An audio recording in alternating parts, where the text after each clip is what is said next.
Hey, this is JC and welcome to Small Brick City. In this video, I've got a very colorful and visually attractive MOC for you. This is a pop art t-shirt store and pop art museum combination. The ground floor is the t-shirt store called Pop T, and the second floor is the pop art museum. I'm going to split the video into two parts. First, I'm going to give you a quick overview of the entire build, both the exterior and the interior. In the second part, I'll share my design approach, how I came about creating this particular MOC, and I'll share with you all the different build techniques for certain parts of the build. With that, let's get started. Pop art is an art movement that started in the 1950s, coming from Britain and the US. It's distinctive for its use of imagery from comics, popular brands, and pop culture icons. I embraced pop art for this particular MOC and incorporated it into the overall build, the design, the color schemes, the decorations on the exterior, and the detailing on the inside. Right from the start, you can see the use of bold and bright colors with the pink and yellow, orange, and blue. So all these colors are used as accents against the white base, but it really stands out. This is one of the most colorful MOCs that I've ever created. Over the front, you can see the ground floor t-shirt shop with clothing display on mannequins in the front. And of course this Pop T sign, which stands for either pop art t-shirts or maybe popular t-shirts. Incidentally, this is Brick Bakery's Sig Fix outfit, and this is where he buys his outfits from. Notice the front is a bit different from a normal build. Typically you would have a building with a front facade with the door in the front and maybe steps going up. I decided to create this nice square cutout. It looks a bit like a landing, but also a very distinctive entranceway for the shop, and the door opens this way. This build was designed as a modular building. It can fit in between two modular buildings, or it can also fit the corner, and that's why there's this angled kind of a design.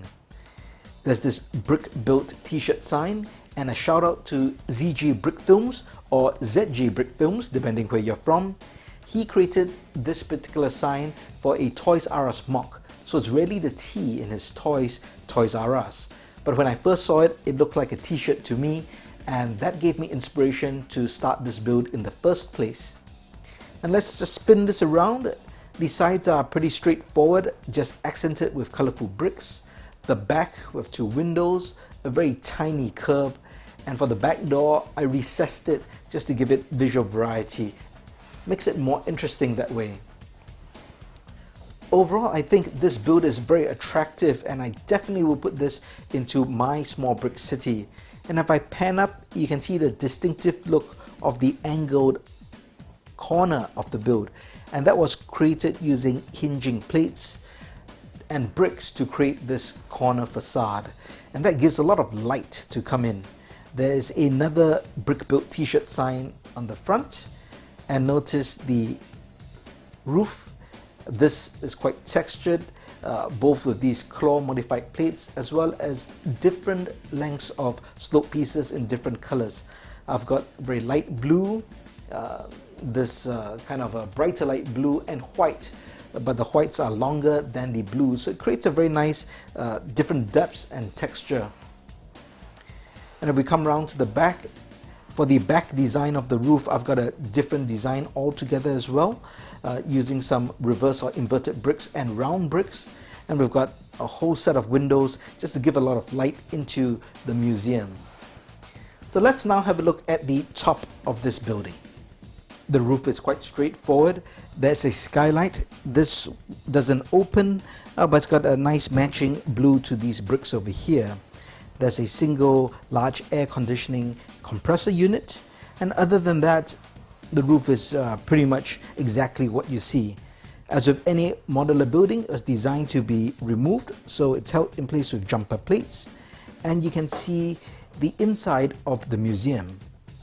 The interior of the museum is completely detailed. There's lots of decorations around on the wall, as well as individual standalone exhibits on the ground. The entire floor is tiled with red and light grey tiles. Let me show you the different posters I created for the wall. And over here we've got a whole array of different comics and posters, very popular I guess in the 1950s. who can forget Angry Man, Radioactive Man, and Mum's Birthday? Okay, I made that up. I don't think anyone knows these, but it looks pretty cool and pretty pop art-like. This I created, I call it digital commerce. And basically, it's how money is being made with the digital era currently. On the flip side, I of course play homage to Lego and created this pop art poster. That's pretty cool. Got a plane also hanging from the wall. For the individual exhibits, on this end we have a pinball machine. Incidentally, I have given a video tutorial of this particular pinball machine. In the center we have, I guess, the centerpiece or the attraction of this pop art museum, and this is the ice cream tree, a tree made completely of ice cream cones and ice cream. On the sides we have smaller displays. There's a rocket, a jack-in-the-box, a very cartoon Acme look-alike bomb, and finally we've got a small little robot here. So that's, I think, a very nicely spaced out museum. Enough space to walk around, you don't feel too cluttered, yet there's a lot of different exhibits which do seem very interesting and match the whole pop art concept. Let's go to the ground floor, which is the t-shirt shop, and of course this floor then removes just like any modular building to review the ground floor. The t-shirt shop on the ground floor is just as colorful since it also follows the pop art theme. There's a back door which we saw from the outside, and these are the steps that lead up to the second floor. There's pop art artwork, and I created some abstract art pieces for the wall, and there's one on either side. On the left over here you can see a whole display of half mannequins with different t-shirts for sale, and those bricks and tiles below are basically t-shirts folded up for sale, and the same goes for these t-shirts and bricks over here. On the other side we have the counter, reception counter with the cash register and some gift wrapping going on, and this is the store attendant. He might even be the owner of this t-shirt store and the museum above, and he's of course a hippie, quite apt for this type of shop I think. There's a little cookie dispenser or vending machine, and that's basically it. I'll just give you an all-round view also from this angle here. I hope you enjoyed this quick overview look of my pop art t-shirt store and museum. If you're not too interested in the design philosophy and different techniques to create this MOC, you can stop watching the video here. If you liked it, I hope you give it a thumbs up, and if you haven't, please subscribe to the channel and turn on the notifications. If you are interested to listen more about how I created this MOC, keep on watching. First, let me give you a bit of a background of how I even created this MOC. I'm always on the lookout to create different MOCs, as in different buildings with different looks and different personalities. And that's why my most recent MOCs were Pizza Hut, the motorcycle and bike shop, the shark aquarium, and now this. I also did the smaller mountain hideout, which had its own character and story with interactive play features. Each of these MOCs are very distinctive, and in a sense, I do want to surprise you guys who are watching my videos. I want you to come to my channel thinking, what am I going to create next? What can I expect to watch? Because I know it's going to be something different. I applied this thinking in my professional work as an illusionist as well. In illusions, when we perform a magic show, surprise is really the key to everything we do. Because in a magic show, an audience member is never supposed to know what you're supposed to do or expect what you're supposed to do. Everything is supposed to be a surprise, which makes it amazing and entertaining. As a result, when I design a magic show, I'm always thinking about the different acts I perform in a show. So in a single show, I may perform, say, 7 different acts or routines, as we call them. But I need to make sure that each act or routine is different from the preceding one, so that the audience is always surprised. They never see the same kind of trick twice, because then it spoils the surprise. So I always want to give them that element of freshness and novelty so that the show feels short and is entertaining. And I apply that thinking to my Lego builds and videos as well. So each time you come to my channel, I deliberately try to do something different. So maybe a small build one day, it might be a bigger mock the next day, it could be a how-to video another day, or I'll just show you magic another day. So essentially, you never know what you're going to get, and hopefully that keeps it fresh for you, makes it entertaining, and makes it worth your time to invest your valuable time to watch my videos. Because I know we all have valuable time, and personally, I create my videos thinking how I want to watch videos as well. I always want to feel that I've invested my time and it's worth it to spend time watching a particular video. So that's how I thought about at least the approach of coming up with this particular mock. But what really started it was the t-shirt. As I mentioned, I saw a video from ZG Brick Films, and he did a Toys R Us mock, and I saw that tee, which to me looked like a t-shirt, and I even left a comment on his channel or in this video, and I said that looks like a t-shirt. And from then, that's where that seed of a t-shirt shop was planted. I don't have any boutiques in my small brick city, so I thought it would be fitting.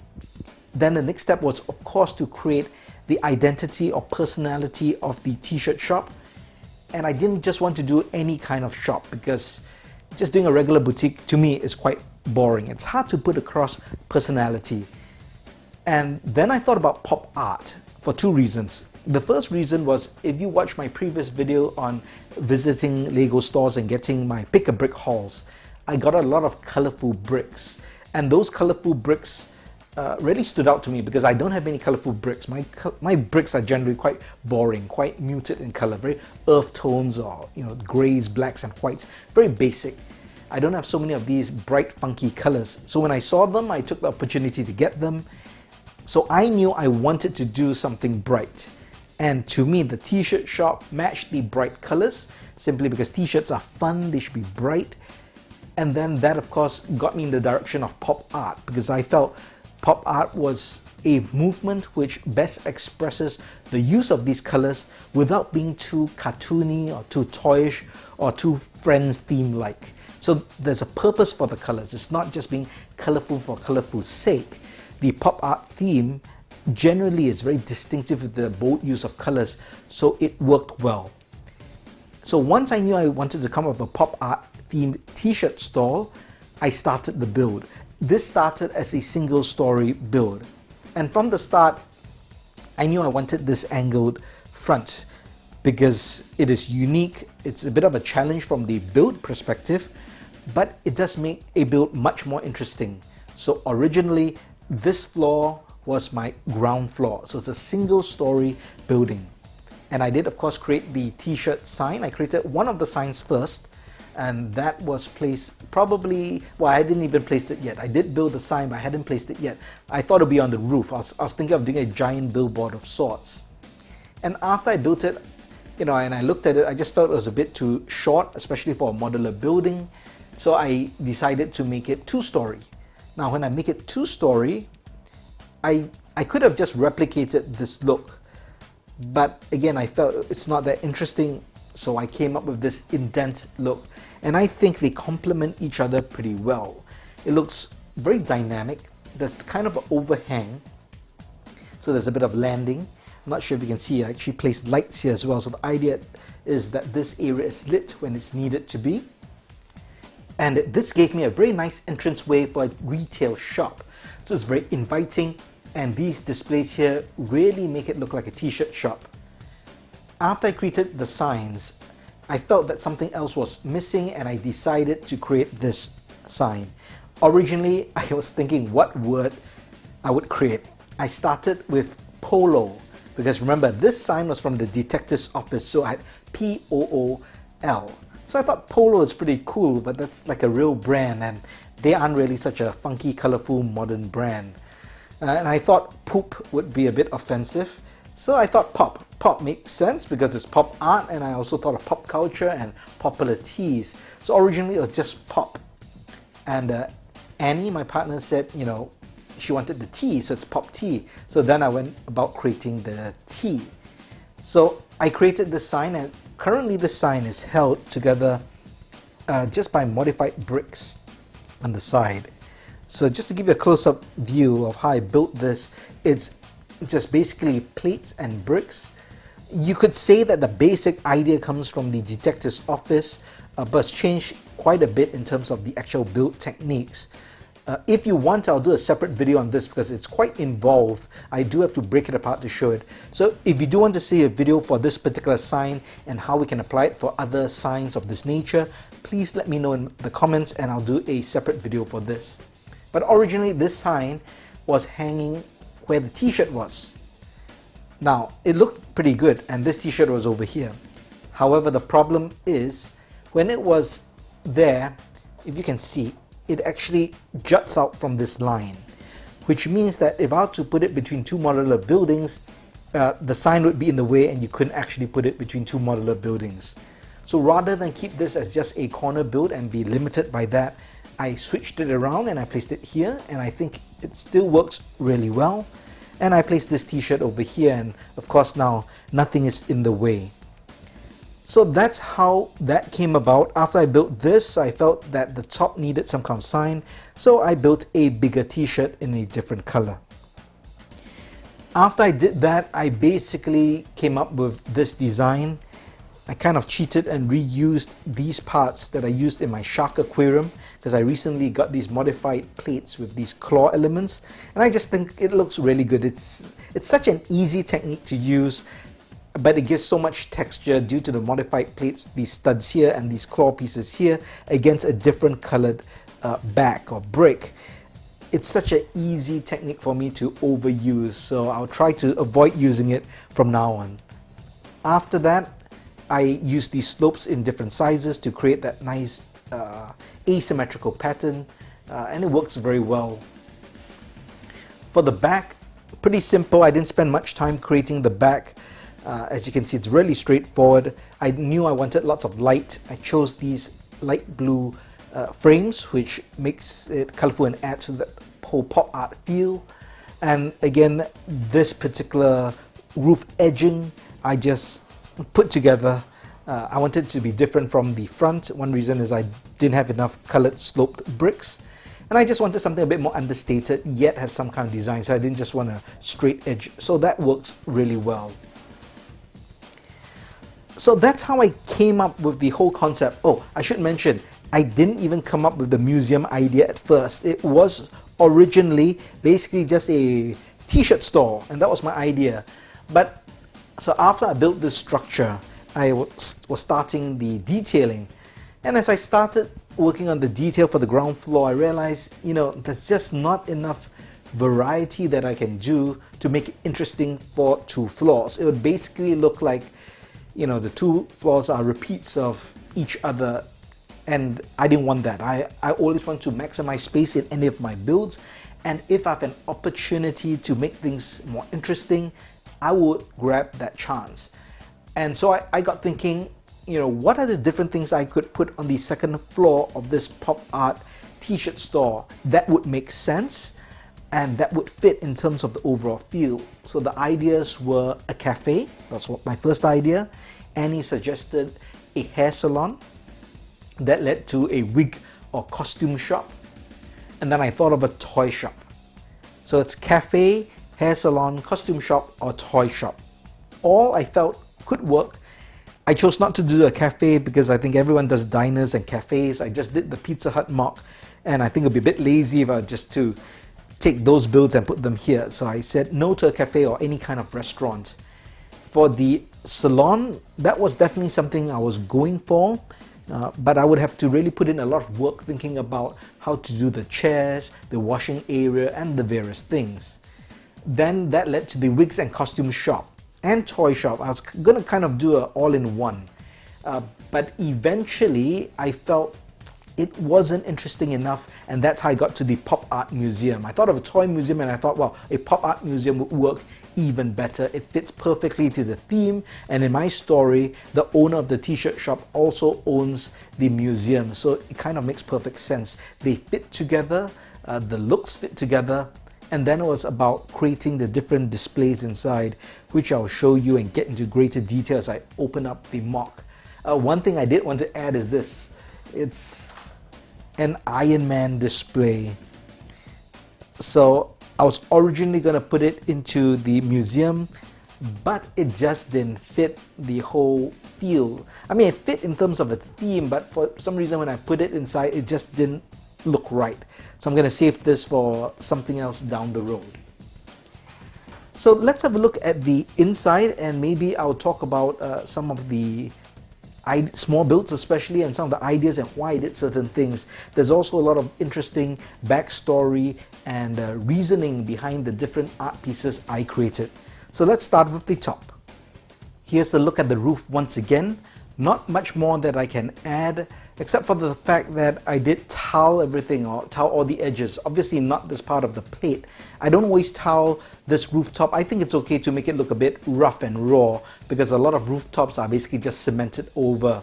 But I did put tiles, including this curved tile to connect this slope brick with the rest of the tiles. And that's just so that there wasn't this sharp 90-degree look. Let me just give you that quick example. If I didn't put this piece in, and if you imagine I just have a tile piece here, you can get this very straight right angle look. It's a bit of a hard line. It's a small point, but I prefer to add in a curve to kind of gently ease into this horizontal part of the tiling. Another thing is the skylight. I think I'll do a separate video tutorial on how to create a skylight.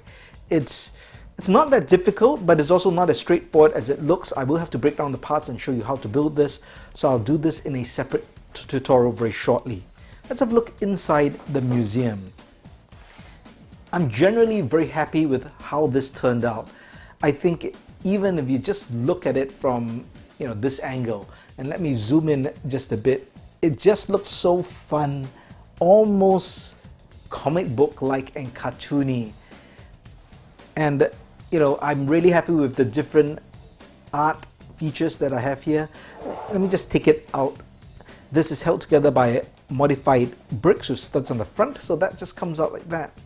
And this is basically a plate, and I took all these decorated tiles from different Friends and Simpsons sets. This came from the Gamer Collector minifig. I put them on and put tiles all around, and it looks like a decorated pop art piece. So that really adds to the overall look of the room. Another reason I think that this looks like kind of a pop art museum is the tiling. I think the choice of the light grey and red really work. The pinball machine I mentioned earlier, this particular Lego design, let me pull that off as well. These two parts actually come from the new Lego store set, which I'll be talking about in another video.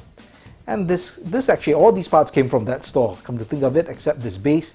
But I put different elements together to create a very nice pop art looking art piece as well, that of course pays homage to Lego.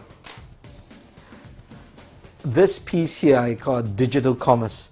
This is a fun piece.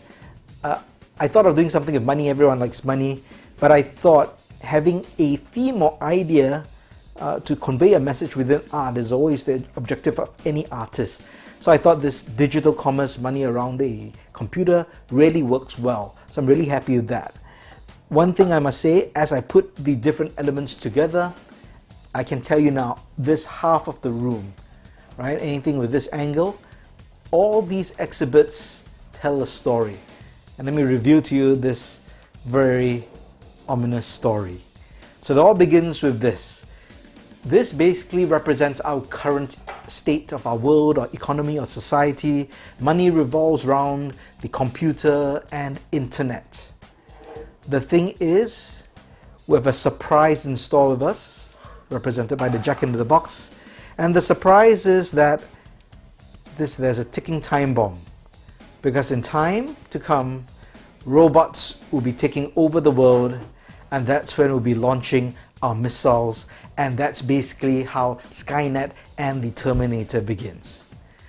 If you don't follow the Terminator or have no idea what it's all about, then this absolutely makes no sense, but you can take it as robots are going to take over the world and we're going to go to war. With that out of the way, let's go to the centerpiece of my museum, and this is what I call the ice cream tree. This can actually be removed. Let me try get it out carefully without destroying the tree. Okay, so there's a jumper plate or round jumper plate placed onto a normal plate, and everything is held together like that. And this is my ice cream tree. It is basically a tree made of ice cream cones and ice cream. So let me explain how this came about. Actually, let me tell you, there's a story about this ice cream tree. You might think it's just a tree made of ice cream parts, but basically the artist who created that came from a small town, but with a very large family. And every Sunday, the entire extended family, from the grandmother to the mother to the brothers, sisters, cousins, parents, would all basically stay at home and eat ice cream, and that's how they spend their time. However, this artist left home to come to the city to find work, and he hasn't been home for several years. So he built this sculpture to remind him of his family tree and the time they eat ice cream.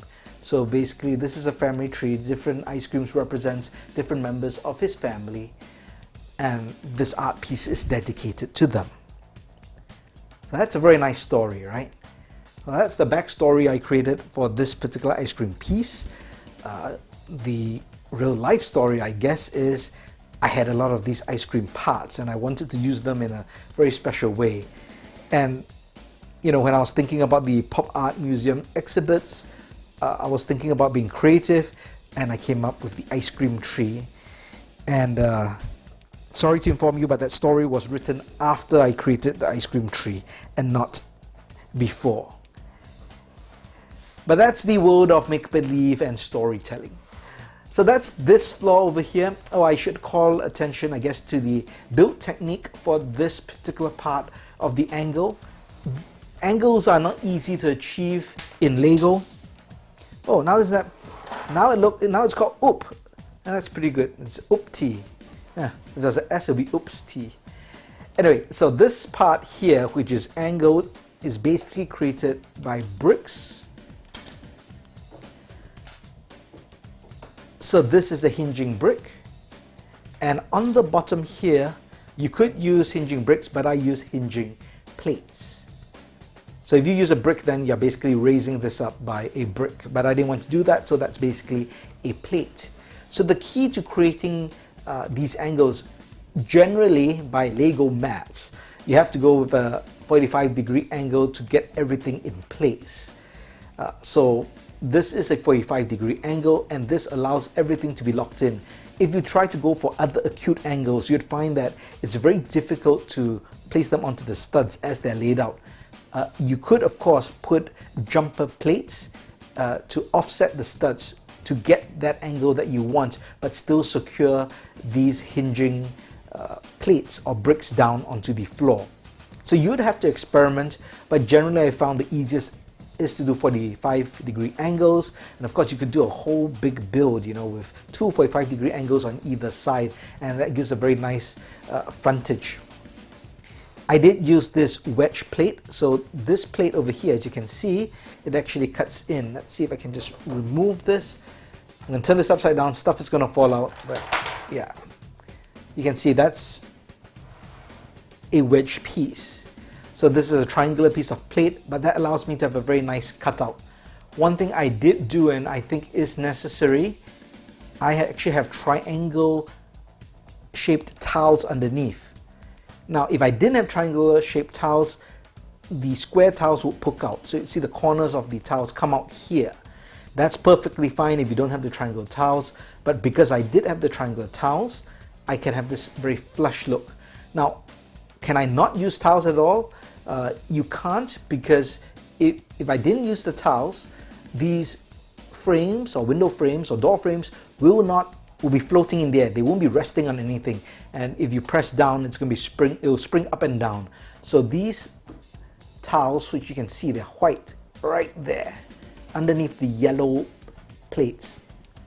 Those are the tiles that keep this frame in place, so it's resting on it, and when you put the bricks and the tiles on top, it holds it down.